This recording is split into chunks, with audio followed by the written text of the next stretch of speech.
Hi, everybody. This is Miss Esther, and I'm here again for another history lesson. It's July 12th, 2020. And I don't have my mask on today, but I do want to talk about COVID-19 and its significance with history.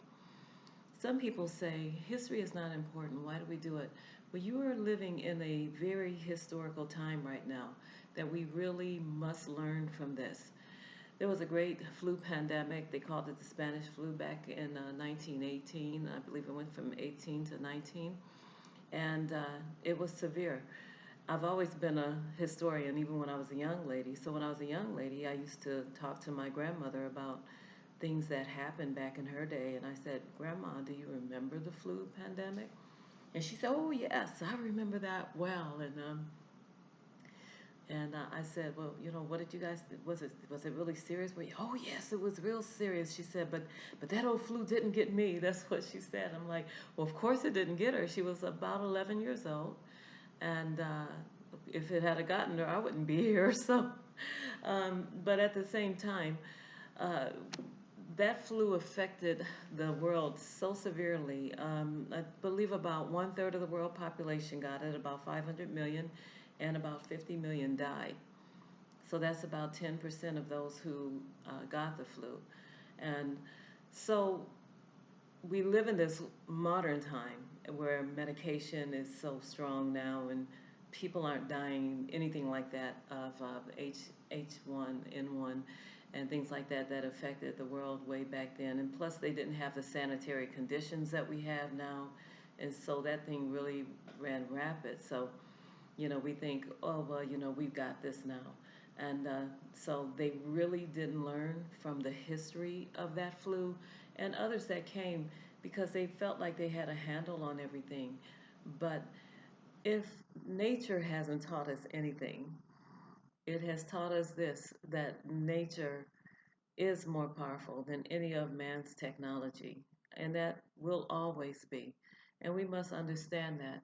Just a few years ago, Bill Gates even did a TED talk on what we would need to do if a pandemic hit. And leaders of the world didn't take it seriously. And if you don't take one of the richest men in the world, if not the richest man in the world, seriously, who are you going to take seriously?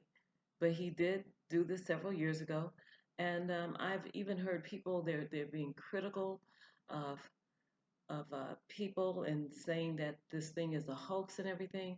But even tonight, I have had to cry with friends who have lost dear ones, just tonight even, of this coronavirus flu.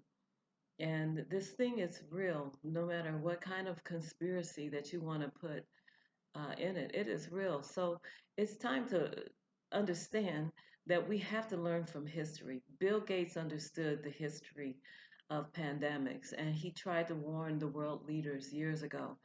And unfortunately, they really didn't listen. So things weren't put in place. You see, that's what happens when we don't learn from history. And this COVID-19 is just one part of history that we have to learn from. We need to learn from history when it comes to wars. We need to learn from history when it comes to social interactions with people. Why is it that we need to have tolerance? Why is it that we need to be kind to one another? Why is it that we can't go around trying to control one another? This country that I live in, that is, my family's been here for generations. I am the descendant of slaves, but I love this country. This country was built on tolerance, and yes, it has some bad history, but we've learned from that history. And so, even from the point when I was a little girl in the 60s and 70s, things are much better.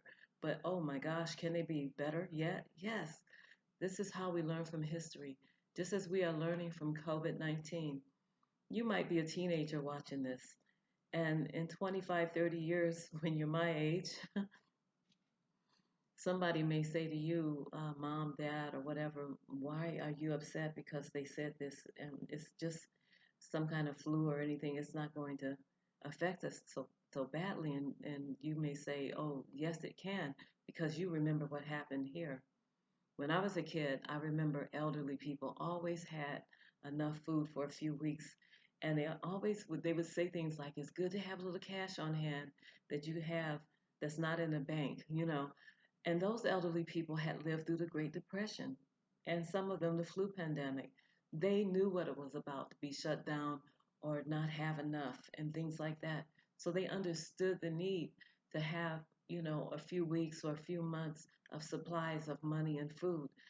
So, you know, we so many of us didn't learn. I didn't learn. I didn't even learn from some of that. And so now, um, just even as a historian, as just as a person that's up talking about this, I have learned so much, and I am working very hard on being careful about the future, but yet enjoying the present.